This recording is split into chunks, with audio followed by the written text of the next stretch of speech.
Let's roll.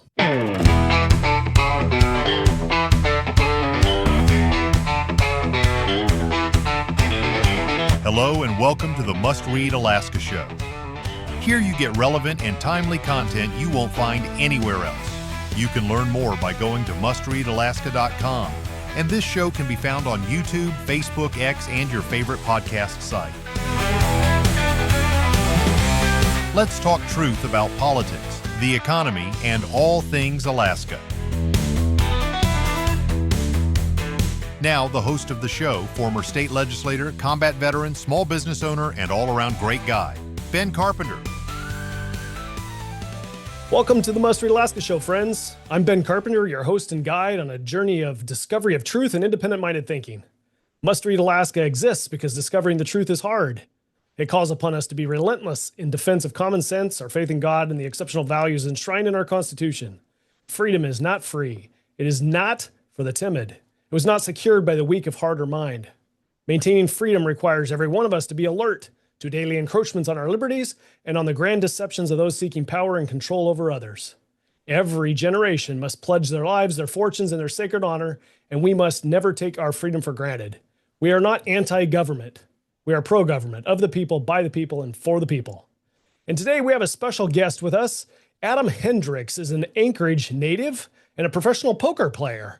Recently achieved a historic sixth-place finish at the 2025 World Series Poker main event, earning approximately $1.9 million and cementing his status as Alaska's top tournament earner. Hello, Adam. Welcome to the show. Thanks for having me. All right. Well, there's going to be people that are watching this that know something about poker and know something about the World Series, and then there's going to be people that know nothing about it. So can you walk us through that moment you realized that you had made it to the final table of the World Series main event here, and what was going through your mind? Yeah, so the World Series of Poker, like main event, is one event. So we actually have I think 99 other events now during the World Series of Poker from late May to mid-July that we're playing every day, all these events. So this is sort of like the biggest, baddest tournament is the main event. It's a $10,000 buy-in. One entry, so you're not allowed to buy in again and get new chips or anything. So a lot of other poker tournaments, maybe you can enter a few times if you get unlucky. This one's one and done. So your tournament life, you're on one bullet, as we call it. So once you're out, you're out. So a bit more pressure with that formation. But when I was, I've been playing the main for 7 or 8 years now, never even sniffed a cash really. When I mean cash, it's like 15% of all entries only make the money. The other 85% don't make any money. So getting to that point is sort of like for some people, it's like, their only goal is making the money. They're not even thinking about making the final table, which is the final 9 people, or even winning the whole event, right? So when I, was on, I don't even know what it was, day 8 or something, when we reached the final table, I was pretty shocked because it's the whole tournament. You're playing 10 hours of poker a day, almost like a 12-hour days, including all these breaks you have and stuff like that for almost 8 straight days. So your life becomes a little consumed playing this tournament. And when I finally get to the final 9, it was like a bit of relief, but then you're thinking, oh my gosh, we still have to play for $10 million and have to get through 8 more people. I've got through over 9,000, but got to get through the rest. So that was definitely like a big dream of mine, just even making the final table, let alone, getting 6th or trying to get 1st. Do you still have the bug, so to speak, to get back to the table? Yeah, I mean, so that night I was celebrating with friends and family, and we just, had some food and stuff like that. And I was thinking, like, a little bit of me was like, oh, there's like 2 or 3 more bracelet events. Maybe I go play. But I took that night off. I hung out with the family and friends. I was like, they all flew here. Let's have some fun. After my parents, they were pretty tired. My mom was very nervous watching the event, and a lot of sleepless nights for the friends and family too. So they went to bed a little early, and I called up this guy named Ray at the Win. He sort of runs the poker room there. in Vegas, and I asked if we could have like a private table to play games. So instead of like, tables in Vegas, people think drinking and stuff like that. I just went with my friends and we played poker. And we rented out a table, played like a 2 hour game with friends that flew in, friends that have been there for a while, my fiance and stuff like that. We played a little poker game. I put like a bounty on my head. If somebody knocked me out, they'd get a few $100 too. That's interesting that you should say that your family who's watching and rooting you on, they're the ones that are nervous watching you on the recordings that I've seen. I mean, you were cool, calm, and collected the whole time. It didn't even look like there was much pressure going on. So interesting to see that they're feeling the pressure for you. Yeah, I know my mom just like she doesn't want to mess with sort of like my mojo or my dad. They're like, don't, dad, don't message Adam, like don't mess with anything. Like we might be unlucky. Should we even like come to the event? We might mess up something. They're like, you might feel nervous. I'm like, no, come, it's fine. Like I'm feeling a lot of pressure, but you're not bringing the pressure. Like it's very nice when family's supportive and stuff like that. You started playing poker seriously in college at Virginia Tech, if I'm not Yeah. mistaken. hmm But your love of the game began in Alaska when you were growing up here watching poker on TV, maybe? Yeah, so we actually left Alaska when I was about 8 years old. I lived in Anchorage, went to Huffman Elementary, and I was getting ready to go to what would have been like third grade or something like that. And my dad, he's in the oil business. So we actually moved to Aberdeen, Scotland, and a few other places before I returned to Alaska. But we would always come home in the summers or winters, visit my grandma who lived in Homer, Alaska, and we'd usually just stay there for weeks on end. And my dad always loved, he's from Homer as well, so he loved halibut fishing, salmon fishing, all this. So when you're a young kid, like fishing's fun, but when he wanted to wake me up at 5 a.m. to go fishing, or like we go, like trying, go late night, get two catches, one late night, one early, with halibut, get our limit.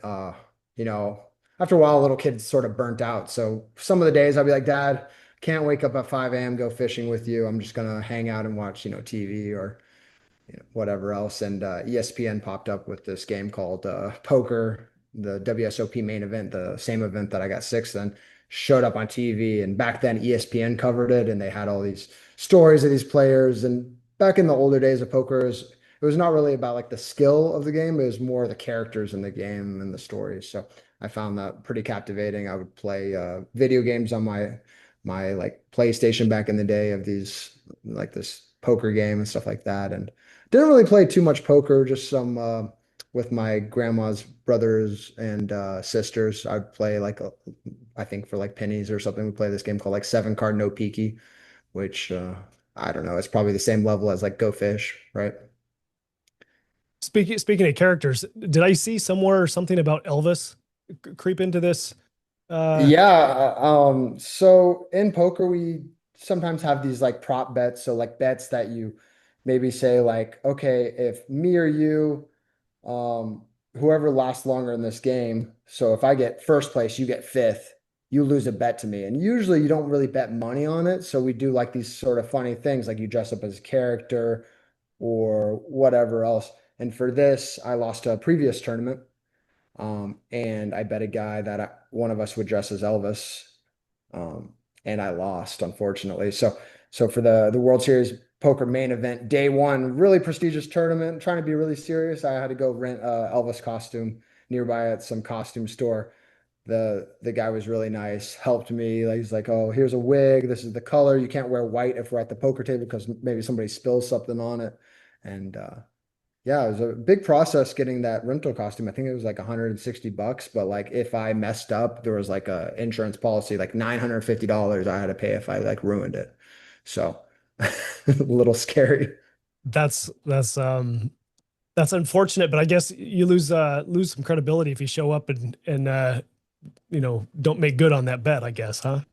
Yeah, I mean, for in the poker community, your word means a lot. There's a lot of money changing hands, stuff like that. People betting on other things, like for example, like the World Series main event, and how many entries it would have this year compared to last year. And people would bet money on that, stuff like that. But I like to not really go for the money thing. I like to go for sort of the comedy or something that makes somebody uncomfortable. So we chose Elvis. which is sort of fine with me because I grew up listening to Elvis because my mom's from East Tennessee. Both my parents went to University of Tennessee, and Elvis was a big deal in their her side of the family. So you faced off against a poker legend there at your crucial hand with your pocket jacks. Can you describe your thought process during that hand? Yeah, so usually in situations in poker, first you start thinking about the theoretical, the best approach you're supposed to do based on the book, right?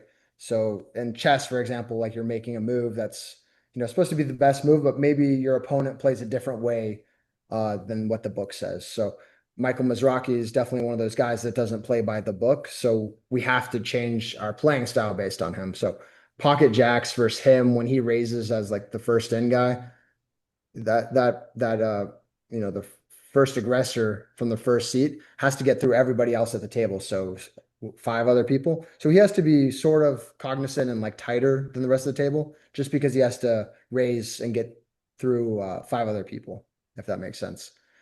So usually alarm bells are ringing, but because Michael Mizrachi plays a little bit more of aggressive style, and I look down at jacks, which is, one of the best hands in poker, we're just re-raising. We don't mind if we just take down the pot right there, but if he moves all in, we're just gonna call it off and, hope we're ahead or win the flip or maybe even get lucky. Versus some other players, maybe somebody that's much tighter or something like that. It's not really playing for the win as much. They're just trying to get those pay jumps, right? If you get from sixth to fifth, I think it was like $500,000 more. Some people might just like only care about that and they're not trying to play every hand or be aggressive. Maybe we just call versus that type of opponent. So poker's all about adjusting to different players and how you'd play.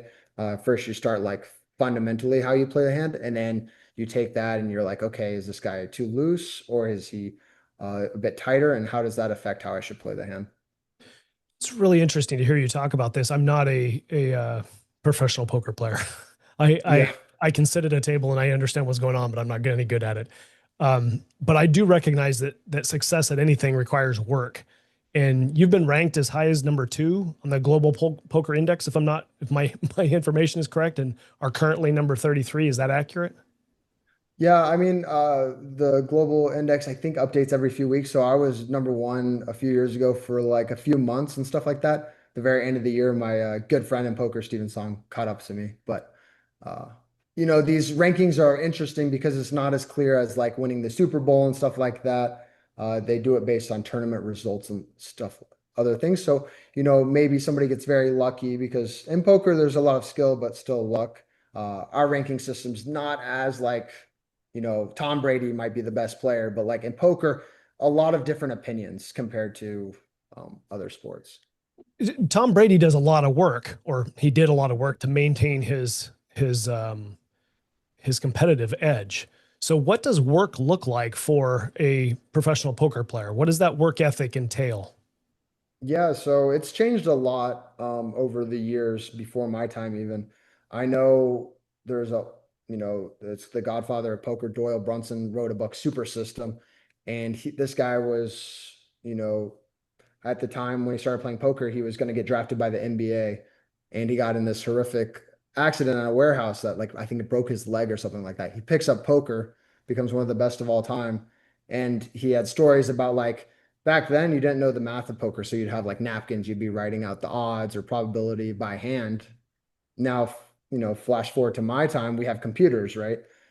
These computers bring great things in technology, but it also, more access for everyone. It's a little easier to access what these people had to work so hard for back in the day.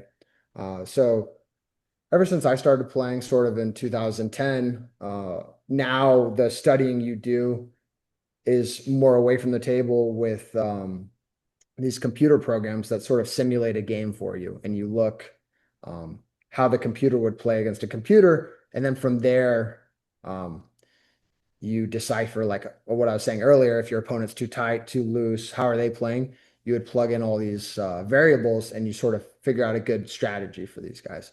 So even at the beginning, you can look at what hands you're supposed to play right when you're dealt from which position at the table, right?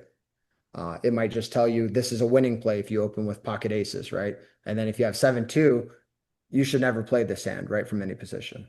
So there's a lot in there, especially more recently. It's just sort of crazy with this stuff now. There's, instead of like we have like our own poker subscription stuff for getting better at the game, a lot of coaches, stuff like that.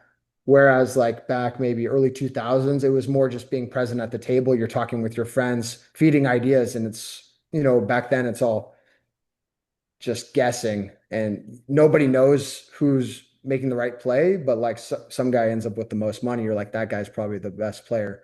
Uh, Now it's, a lot more textbook stuff and studying, sort of like as we talked about, like Tom Brady, quarterback playbook, or and like all these, analytics that are arriving now with these coaches, like, should you go for it on fourth and one? There's the old school guys are like, never go for it here, just take the points or whatever. And then now you're seeing the computer models are like, be more aggressive. You were making a mistake. Interesting. I know that chess players would study the opponent, but it's a like a one-on-one thing. Does your work ethic, does the work that goes into being successful also include studying the other players that you expect to be at the table? Yeah, I think some people miss that. Some people are really into the computer models, but they don't know exactly how to tap into their opponents, right? They don't really know how to think like their opponents. And that's where, like, if you see some of the top guys, they know how to study, but also react to the players they're playing against. Like Negreanu, he always gets like, he's like one of our better, best players of all time. Throughout the years, he's adjusted, right? He knows how to read people, but he's also looked into these computer programs and got a little bit of intuition from them. He may not use all that it spits out, but he knows it's there and he tries to, use all these tools to get better. So let me change gears here just a little bit and ask about the tournament itself.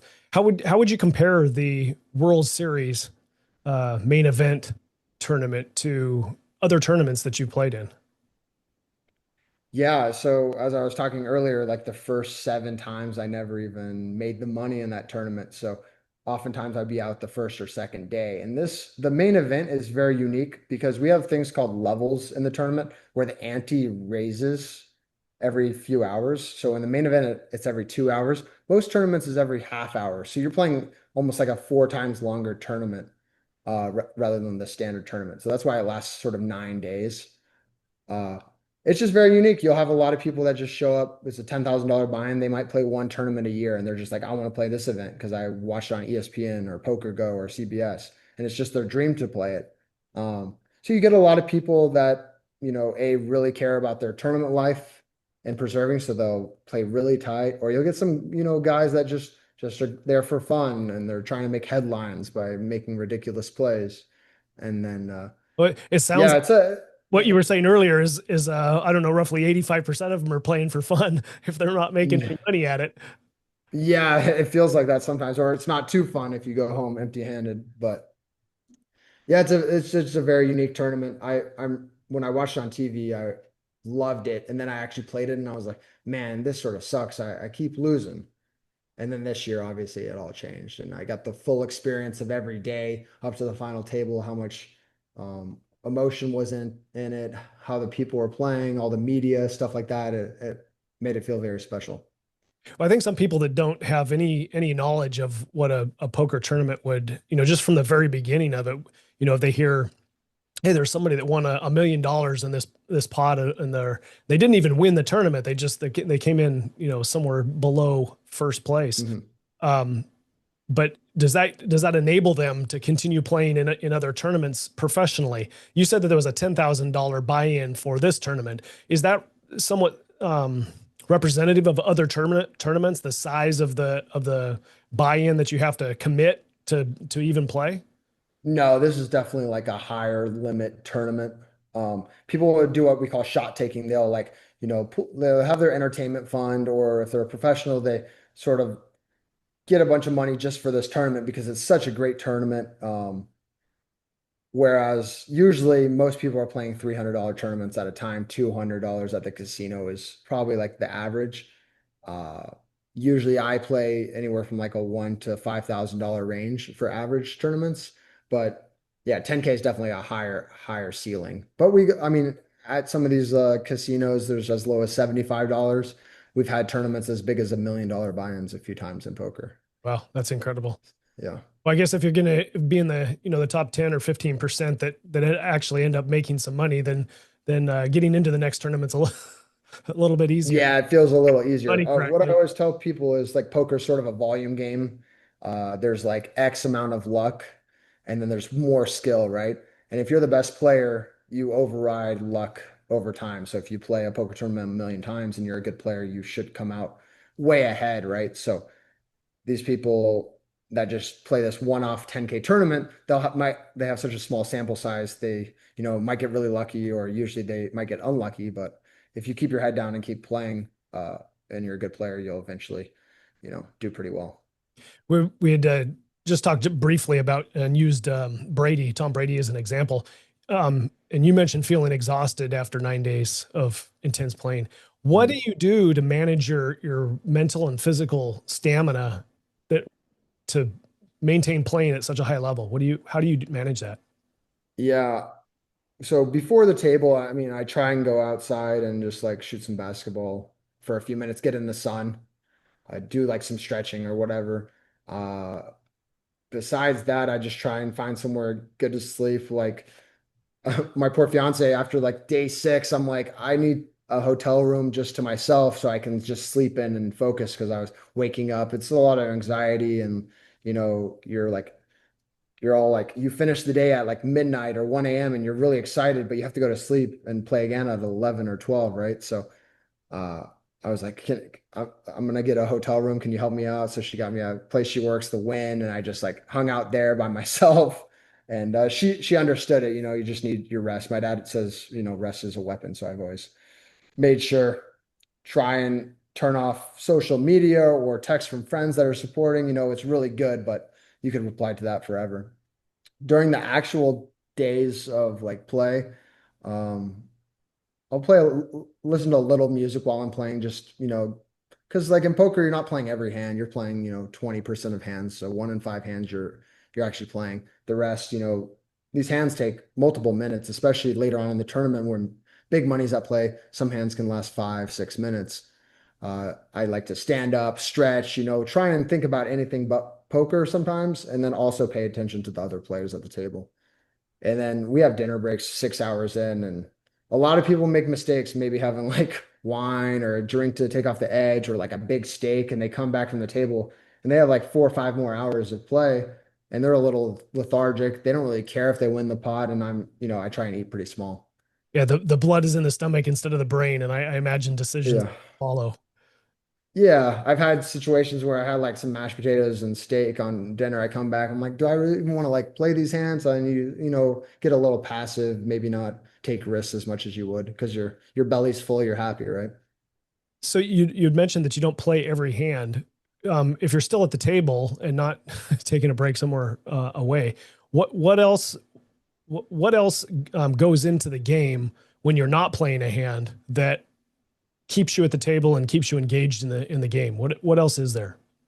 Well, I'm on the school of I study, but I still started playing poker really focused on the players. So I like to look at physical tells, how like somebody acts with different hands. So sometimes I'll spend like 30 minutes just watching one guy play when I'm not in hand, sort of see how they act, or whatever else. If somebody's in a big pot, I'll look at both of them. Just pay attention to subtleties. You might not know what you're seeing, but maybe it helps you down the line. Like you might have a little slight photographic memory of like, oh, this is what he sort of looked like when he had, pocket aces and he had the best hand. Or this is what this other guy looked like when he had a really weak hand and he was trying to bluff someone.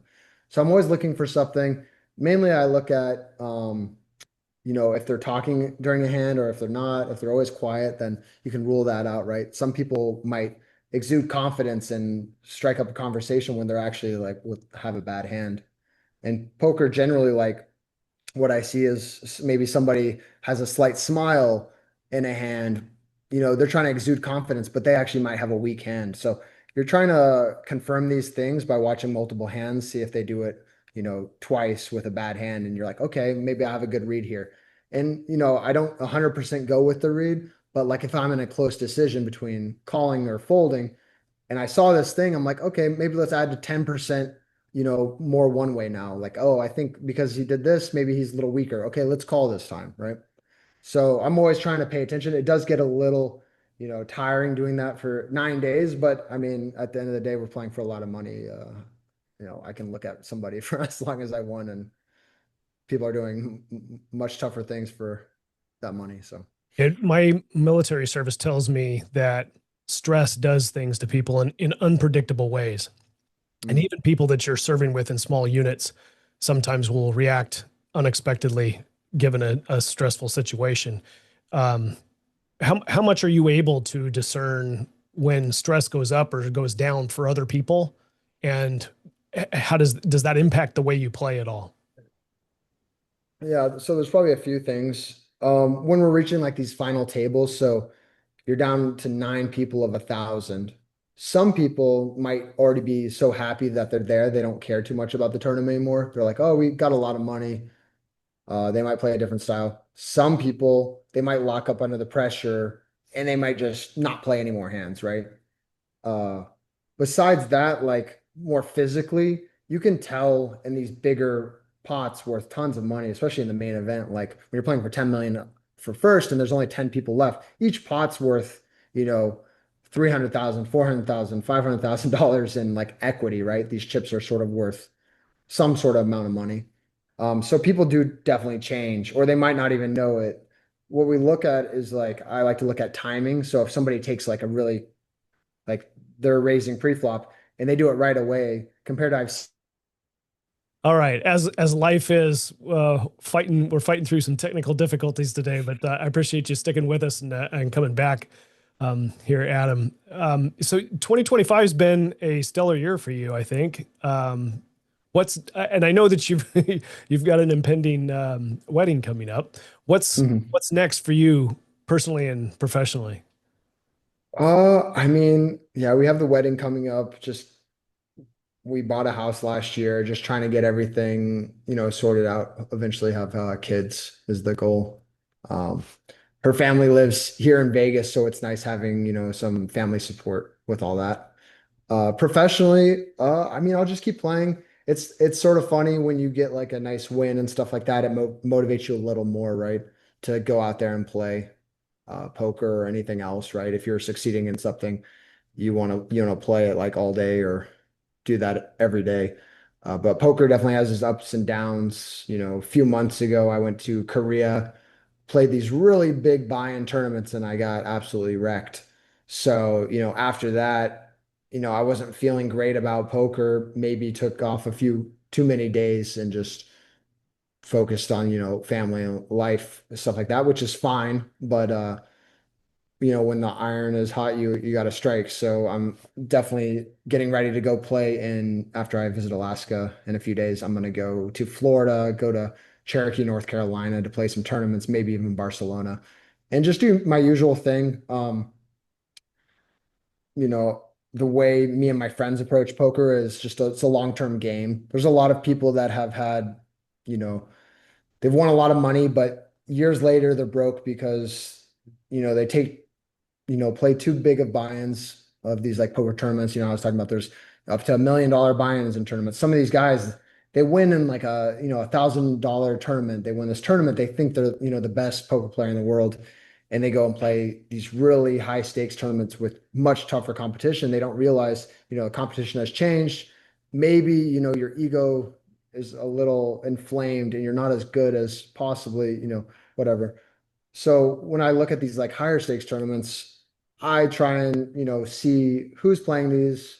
Um, if there is like an edge in there, I always think of it like the stock market, right? If I can win, 10 to 12% every year putting in the S&P 500, or I could just shoot the moon and go for like some cryptocurrency, right? That might 1,000x or go to zero.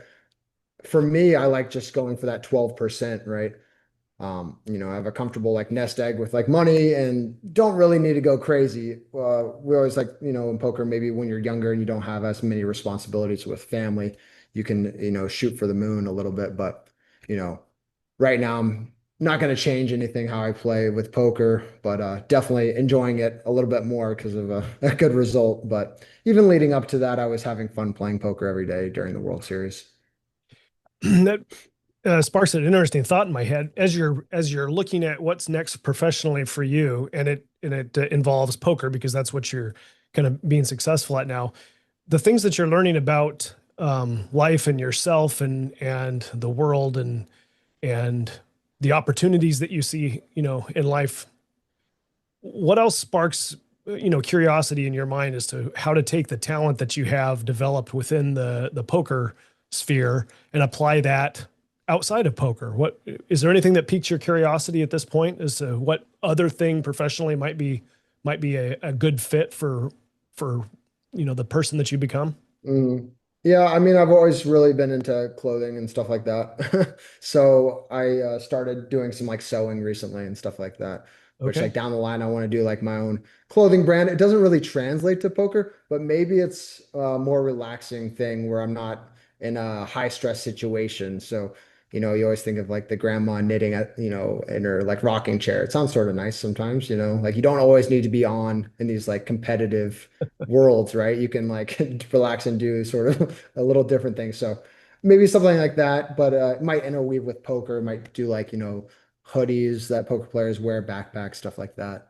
Um, Besides that, it's always interesting when I know like with my parents when they hear like somebody's ask them, "Oh, what does your son do?" It's like, "Oh, he plays poker," or they're like, "How's Adam doing?"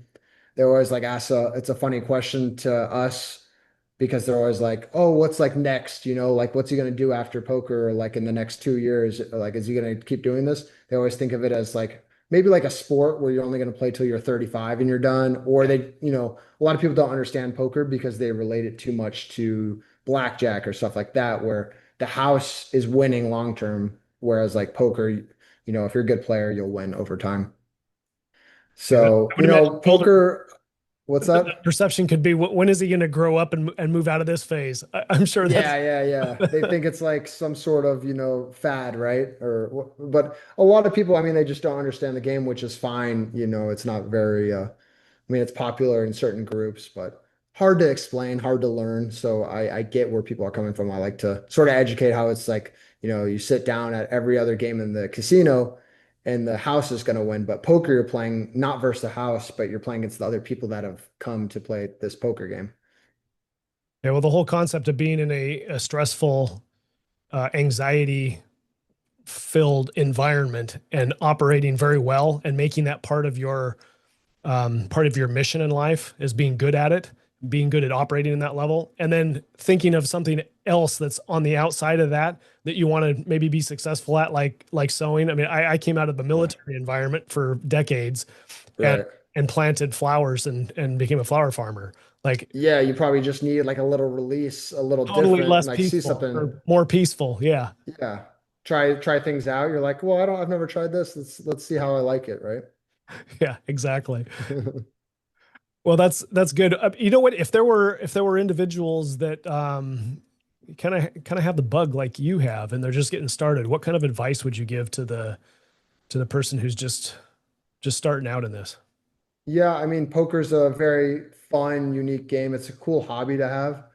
I would, make sure you're in it because you like the game, not sort of just like the money that might come with it. Because, poker has a lot of ups and downs, like everything. A lot of days when you're playing tournaments, you might not make money. As I said, like in these tournaments, 85% of entries don't make money, right? So most days you're coming out sort of, behind.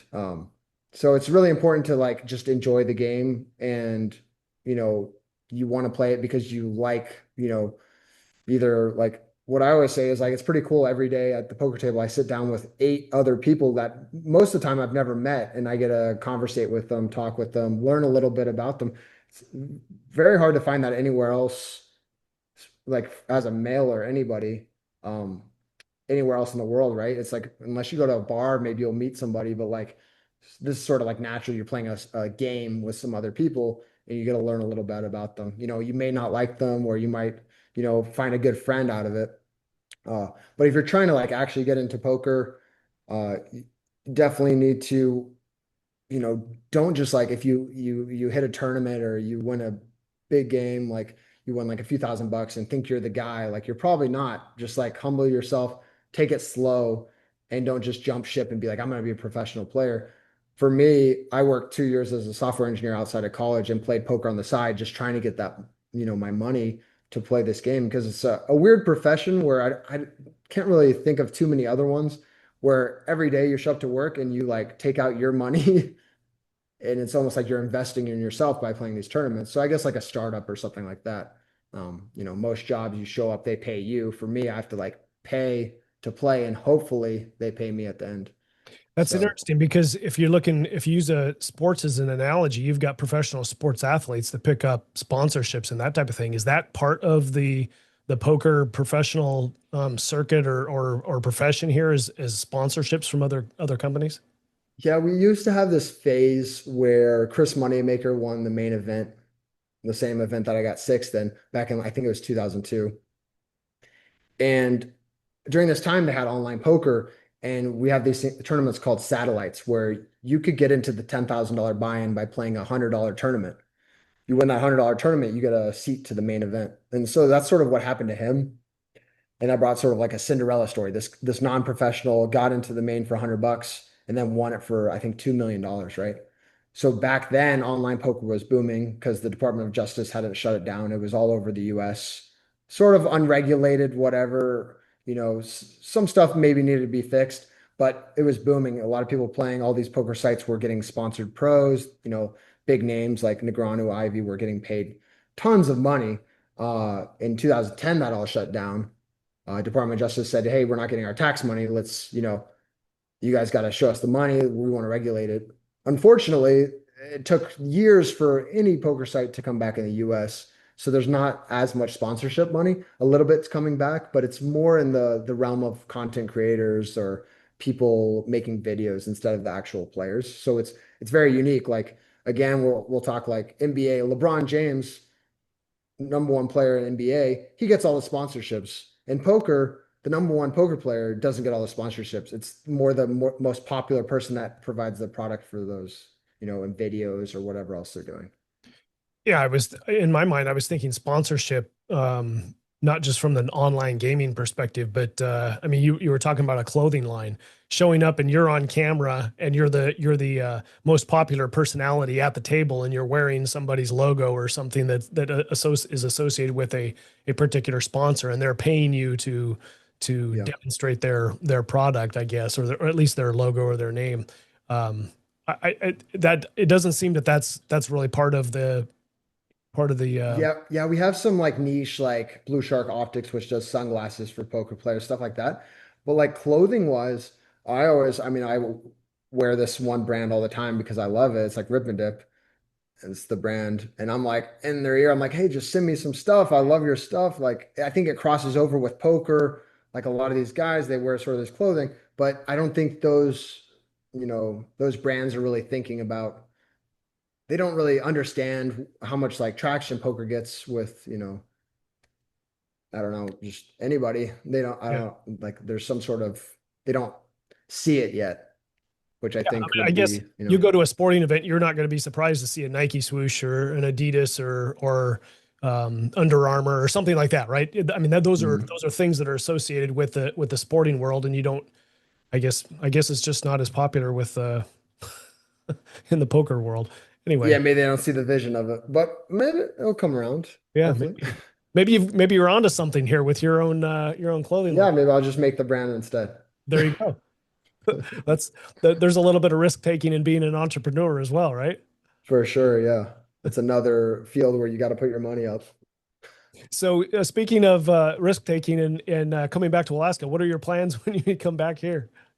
I think my dad has a golf tournament. We're doing like the Siri golf challenge or something like that. I don't play much golf, so luckily it's like a scramble, so they take your best ball or whatever. So mine might make it occasionally. Uh, Doing some bear viewing. What else we got planned? My sister and her husband had a baby that's like 3 months old, so seeing baby Allegra for like the second time, which will be really nice. Babies change so fast, it seems, so that'll be really nice. And then I think my buddy Chris Homerding, who plays a lot of poker in Alaska, he got some sort of poker game going one of the days I get in. So I think they're gonna throw a bunch of games I've never played and try and take my money. You'll be the big guy that everybody's hammering down to beat up, huh? Yeah, I think they'll pick on me a little bit, so maybe I'll play a little cautious with them. And you've alluded to your dad. He runs the Hex company here, doesn't he? Yeah. Yeah. Yeah, he bought that business a few years ago. It's going well. Alaskan owned natural gas. So it's great to see him enjoying his dream and stuff like that. And he thought he might retire, and now he's like full ahead. If anybody knows my dad, they know he's 110 all the time. I can see some similarities with the whole risk taking thing between you and your dad. He Yeah, gamble out in the Cook Inlet, and you're doing it at the table. right. Calculated risk, right? That's You right. got you have one life, so Adam, it's been great to get to know you and have a conversation with you. Thanks for joining us today, and thanks for fighting through all of the technical problems there. there's been a bill that came into the Senate and the House, the Great American, what's the Big American bill, the Great American. Oh, the big I'm beautiful blanking on bill. it. Are you Big talking about beautiful the one bill. in Congress in Washington D.C.? Right, yes, the big beautiful bill. Sorry. Beautiful. Um, right, I don't know all of it, but there is one piece of legislation and that's sort of coming after my livelihood and sort of all the poker players. It's one piece where it's for the gambler tax, and since poker players are considered gamblers, which we think is pretty ridiculous, it's a completely different game. They've added on a 10% tax um, of profits and losses. So say I win 100,000 for the year and I lose 100,000, I'm still taxed 10%, even though I've made no money in this piece of legislation. So theoretically, they're taxing gamblers and poker players 10% of unearned income, which is, quite devastating. In poker, your edge might only be a few percent. If you're recreational and you're like hovering around 0 to 2%, win rate, now you're losing by a lot, and it makes tournament poker very unattractive. I don't really get into the sports betting. I'm not into that, or blackjack. I don't really care about that world, but those, those will get destroyed as well. But for poker specifically, World Series of Poker as we know it, if this piece, the small piece of legislation in there that can be changed, if that gets sort of passed, I mean, I don't think there's going to be like much of a World Series next year. So it's pretty scary. I mean, what Daniel Negreanu said, he talked to President Trump about it, I guess, on the phone. He said, if you go golfing with your friend and you bet on 18 holes of golf, and you win the front nine for 10,000, right? And then I win the last 9 holes for 10K. That washes, right? It's zero. Nobody's won money, nobody's lost. But the way they're saying it is the federal government would tax each of us 10% of those unearned winnings. So both people will lose 10% of their bet, which, I think just that piece of legislation, I haven't looked at anything else, but that's really harmful. And as well, just carrying forward losses. We're like one of the only industries where you can't carry your losses forward to the next year, like every other business can, right? So if I win 100K this year and I lose 100K next year, they're going to tax the 100K win. But over 2 years, I've made no money. It's interesting because even your winnings have to be included in earned income for income tax purposes, right? Right. Yeah. Every tournament, if you win over 5,000, you're giving a W-2 form, which, goes straight to the government. We always report that. That's always taxed. We're always getting taxed on our income. It's just sort of crazy, the wording right now for that piece of legislation, that small piece. If you earn nothing, but had $1 million score and you didn't win $1 million, you're getting taxed 100,000, which is, I've never heard of anything like that in any industry or anything like that, right? If Yeah, I mean, it on the face of it, what you're describing here doesn't sound like that's a very fair way to approach taxation of an activity that's happening. mhm. I can see a percentage of winnings, but again, if you're Right, already that's what we do taxing, every year, our net, right? yeah, exactly. You're paying an income tax off of what you earn. I don't know. I mean, I guess this is the danger you have with regard to people making rules, and just looking to the wealthy, because you're now in a category of being the wealthy because you've just won $1 million and you did it publicly. So everybody knows you got money. They're Right. coming after you to help pay for government. Sure. The issue is I have friends that go through these, few years, like in poker, there's upswings, downswings based on, a little bit the luck coming through, right? You might be unlucky for a while. These guys put in, they have results of 100,000, they lose 100,000. These guys, they're maybe like earning on average, 50K a year. They're having to pay when they're losing that 10% is just crazy. Yeah, it is. But So I know it's nothing. not just for me, I'm right? It's glad that anybody, right? Yeah. I'm glad that you brought it up. I know nothing about it, so now I can educate myself on it. Yeah. That's only, political quasi. I don't know anything else about the bill. It might be great, it might be bad, but for that, I know that's got our community up in arms. So, Well, you know what? This is a show that usually delves into the politics, and here we are having a right. debate about something that had nothing to Yeah. do about politics, and somehow we Yeah. figured out how to get back to politics. Politics always intertwines with everything in some ways. That's right. That's right. And they say that you shouldn't talk about politics and religion in polite society, but I think that's a lie. I think everybody Yeah, knows you want good policy, and we need good morals in this country. So for sure. let's have those conversations. Of course. Well, thank you for cutting me off and last Sorry. plug in there, Adam. No, I appreciate it. I really do. It was an important piece that I didn't pick up on, and I appreciate you taking the initiative. With that, is there anything else that you would like to say before we sign off for the day? No, just thanks for having me. Yeah, it was my pleasure, and I'm glad we had the opportunity. Folks, if you've liked what you've seen on this podcast, please go over to mustreadalaska.com, click on the donate link. Help us keep the lights on and keep bringing exciting and informative guests to the show. Until next time, thank you, Adam, for coming out, and stay frosty, Alaska.